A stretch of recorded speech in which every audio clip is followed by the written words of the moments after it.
3 disappearances, 3 locations that could not be more different from each other, and yet all of them share the same unsettling ending. In each case, someone stepped into what should have been an ordinary day of work, a routine shift, a short flight, a quiet life in a small town. But within hours, something went wrong, and the people involved were never seen again. No bodies were recovered, no clear answers were given, and decades later, investigators are still left with fragments instead of conclusions. Tonight, we will follow the final known moments of 3 individuals whose stories slowly turned into some of the most unsettling missing person mysteries ever recorded. And the first one begins on a lonely island where the wind never stops howling. Far out in the cold waters of the North Atlantic, off the western coast of Scotland, lies a cluster of small rocky islands known as the Flannan Isles. These islands are barren, harsh, and constantly battered by powerful storms rolling in from the open ocean. For centuries, sailors feared navigating near them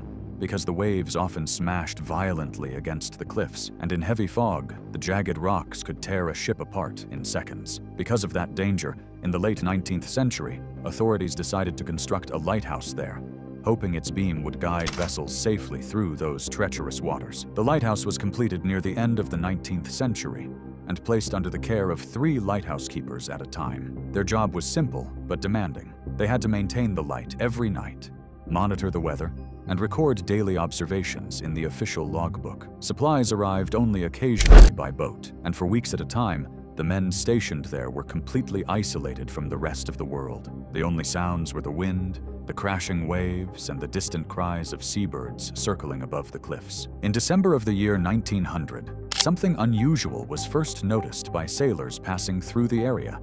Several ships reported that the lighthouse beam, which normally burned brightly every night, was not visible.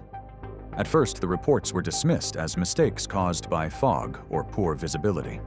But after multiple vessels mentioned the same thing, concern slowly began to grow.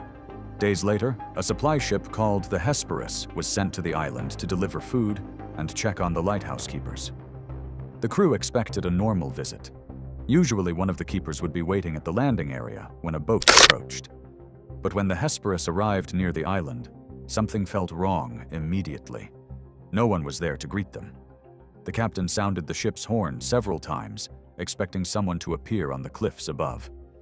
The echo of the horn rolled across the rocks, but no movement could be seen anywhere. Eventually, a small boat was lowered, and one of the crew members made the difficult climb up the steep path toward the lighthouse. The moment he reached the top, the silence became even more unsettling. The lighthouse door was closed, but not locked. Inside, everything looked strangely normal at first glance. The lamps had been cleaned. The kitchen contained food. The beds were unmade as if someone had been using them recently. But 3 things immediately stood out. The first was the dining table. One chair had been knocked over as if someone had stood up in a hurry. The second was that one of the lighthouse keeper's coats was missing from the rack, while the others were still hanging neatly in place. And the third detail was the most disturbing of all. There was no sign of the 3 men who were supposed to be there. The missing lighthouse keepers were James Ducat, Thomas Marshall, and Donald MacArthur. All 3 were experienced workers who understood the dangers of the job and had served in similar positions before, yet somehow they had vanished completely from a place where there were very few ways to leave. Searches of the island began immediately. Crews combed the cliffs, the shoreline, and every structure near the lighthouse. They found no footprints leading away from the building, no damaged boats, and no personal belongings scattered outside. It was as if the men had simply stepped into the wind and disappeared. Then investigators opened the lighthouse logbook. At first, the entries seemed routine: weather observations, notes about wind conditions, and basic reports about daily work. But the final pages raised more questions than answers. One entry mentioned extremely strong winds battering the island. Another described one of the men appearing unusually quiet and unsettled. A later note said that all 3 keepers had been praying together inside the lighthouse, something considered highly unusual for trained workers accustomed to violent weather. And then the writing stopped completely. The final entry in the logbook stated that the storm had finally ended and the sea was calm again. But when investigators checked historical weather records, they discovered something strange. On the days mentioned in the logbook, there had been no severe storms recorded anywhere near the island. The official explanation suggested that the men might have gone outside to secure equipment during rough waves and were swept into the sea by a sudden surge. But that theory had problems. One keeper had apparently left without his coat, something extremely unlikely in the freezing wind. And experienced lighthouse workers knew better than to approach the cliffs during dangerous conditions. Despite repeated investigations, no clear answer was ever found. To this day, the Flannan Isles Lighthouse remains one of the most unsettling maritime mysteries in history. 3 trained professionals vanished from an isolated island with no witnesses, no evidence, and no bodies ever recovered. But while that mystery unfolded on a lonely Atlantic island, another disappearance decades later would occur thousands of kilometers away, high above the ocean. And unlike the silent lighthouse, this next case was captured during a radio conversation that ended with words investigators still struggle to explain. On the evening of October 21st, 1978, a 20-year-old pilot named Frederick Valentich prepared for a short flight across the southern coast of Australia. Valentich was an enthusiastic aviation student who had logged many hours flying small aircraft. That evening, he planned to travel from the city of Melbourne to King Island, a route commonly flown by private pilots. He took off in a small Cessna aircraft shortly after sunset.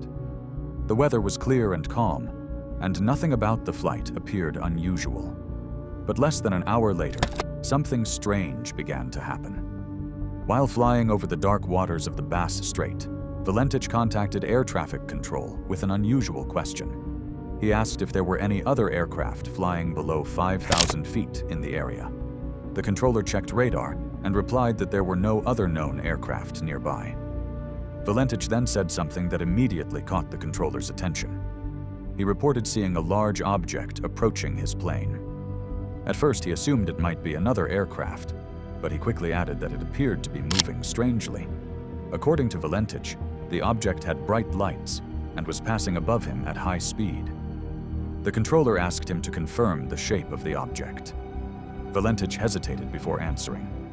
He said it was difficult to describe, but it appeared long and metallic with a green light. Moments later, his voice returned over the radio again. He said the object was now circling his plane. What happened next remains one of the most mysterious transmissions ever recorded in aviation history, and it would be the last time anyone ever heard from Frederick Valentich. Frederick Valentich's voice over the radio grew noticeably more tense with every transmission.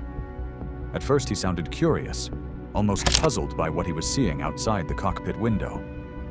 But as the conversation continued, something in his tone began to change. The calm confidence of a student pilot slowly gave way to uncertainty.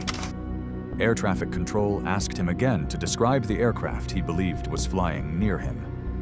Valentich replied that it was moving far too fast to be a normal plane. He explained that the object seemed to pass over him, then circle back again from another direction, almost as if it were studying his movements. The controller continued checking radar systems and nearby flight records, but there were still no registered aircraft anywhere near Valentich's location. For a moment, the radio fell silent. Then Valentich returned. He said the object was now hovering above him, and that it appeared to have a shiny metallic surface reflecting the light from his plane. He tried to maintain a professional tone, but his words began to sound increasingly uneasy. He repeated several times that the object was not behaving like a normal aircraft. Then something else happened. Valentich reported that his engine was starting to run roughly. Pilots listening later would say that the way he described the problem sounded strange. Instead of a normal engine failure, Valentich said the engine was coughing and losing power intermittently, as if something was interfering with it. Air traffic control advised him to confirm his altitude and position. Valentich responded that he was flying at about 4,500 feet and still tracking toward King Island. Then the controller asked the question investigators would replay many times in the years that followed. "Can you confirm what the object looks like?" Valentich paused. When he spoke again, His voice was slower. He said the object was no longer simply flying past him. It was circling his plane repeatedly. The controller asked if he could see wings or any identifiable structure. Valentich answered with a phrase that immediately made the situation far more unsettling. He said it did not appear to have wings. Instead, he described a long shape with a bright green light moving along its surface. Then his voice came back over the radio once more. This time there was a sharp change in his tone. "It's hovering," he said. The controller asked him to repeat. Valentich continued speaking, now sounding clearly disturbed. He said the object had stopped moving forward and was simply floating above him. Then he added something even stranger. "It's not an aircraft." Those were the last clear words he transmitted. Immediately afterward, the radio signal filled with a strange metallic sound. Investigators later described it as a grinding or scraping noise that lasted for several seconds. No voice could be heard during that time, only the harsh mechanical sound cutting through the radio channel. Then the transmission ended. Air traffic control called Valentich again. There was no response. They tried again. Still nothing. At first, officials assumed the radio connection had simply dropped, something that occasionally happened during flights over open water. But when Valentich failed to arrive at King Island and no further communication was received, the situation quickly escalated into a full search operation. Rescue aircraft began scanning the waters of the Bass Strait within hours. Ships were sent to search the area where Valentich had last reported his position. The stretch of ocean between mainland Australia and King Island was vast, but investigators believed they had a fairly accurate estimate of where his plane might have gone down. For days, the search continued. Not a single piece of the aircraft was found. No oil slick appeared on the surface of the water. No floating debris was ever recovered. The Cessna Valentich had been flying simply vanished along with him. The official investigation examined several possible explanations. One theory suggested that Valentich may have become disoriented while flying over the dark ocean at night. Without clear visual references, pilots can sometimes lose their sense of orientation and unknowingly enter dangerous flight positions. If Valentich had inverted his aircraft without realizing it, the lights of nearby stars or reflections on the water could have appeared to move strangely around him. However, critics pointed out that Valentich had repeatedly described an object that was actively maneuvering around his plane. He also mentioned a green light and a metallic surface reflecting his aircraft lights. Those details did not easily match the idea of simple spatial disorientation. Another possibility was mechanical failure. If the engine had suddenly failed, Valentich might have been forced to ditch the aircraft in the ocean. But again, investigators struggled with the fact that no debris was ever located despite extensive search efforts. And then there was the possibility many people focused on after hearing the final radio transmission: the unidentified object Valentich described. Authorities never confirmed any unusual aircraft activity in the region that night. Military radar systems showed no unknown craft, and no other pilots reported seeing anything unusual in the sky. Yet the transcript of Valentich's final conversation remained deeply unsettling. His description of the object circling his plane and the strange noise heard just before the signal ended became one of the most debated aviation recordings in modern history. Frederick Valentich was 20 years old when he disappeared. His aircraft was never found. Decades later, the mystery remains unsolved. But while Valentich's disappearance took place thousands of feet above the ocean, the final case in our story happened on solid ground in a quiet Canadian town. And unlike the first two disappearances, this one began with a man who openly believed he would one day leave Earth. Granger Taylor was not an ordinary mechanic. He lived in the small community of Duncan, located on Vancouver Island in Canada. From a young age, Taylor displayed an extraordinary talent for engineering and mechanical work. While most teenagers struggled to repair a broken lawnmower, Taylor was rebuilding entire machines from scrap metal. By his early 20s, he had restored a full-sized steam locomotive that had been abandoned for decades. Later, he rebuilt a vintage fighter aircraft engine and managed to get it running again. Locals in Duncan often spoke about Taylor as a quiet genius who could take almost any machine apart and rebuild it from memory. But alongside his mechanical brilliance, Taylor developed an unusual fascination with space. He spent countless hours studying astronomy, reading about spacecraft designs, and discussing theories about extraterrestrial civilizations. Unlike casual science fiction fans, Taylor approached the topic with the same technical curiosity he applied to engines and machinery. At one point, he even built a strange structure in his parents' backyard. Using 2 large satellite dishes and pieces of metal salvaged from junkyards, Taylor constructed what looked like a small flying saucer. The structure was large enough for a person to sit inside, complete with a seat and control panels made from various electronic components. When neighbors asked him about it, Taylor explained that it was an experimental design. He believed that advanced alien spacecraft might operate using electromagnetic forces rather than conventional engines. The structure he built was his attempt to understand how such a system might work. Most people in town simply saw it as one of Taylor's unusual projects. But in the autumn of 1980, something changed.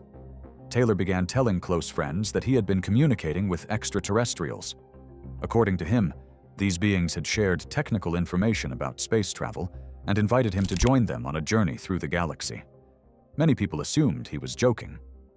But on a rainy night in late November, Granger Taylor left a note behind that would turn his strange interests into one of Canada's most perplexing missing person cases.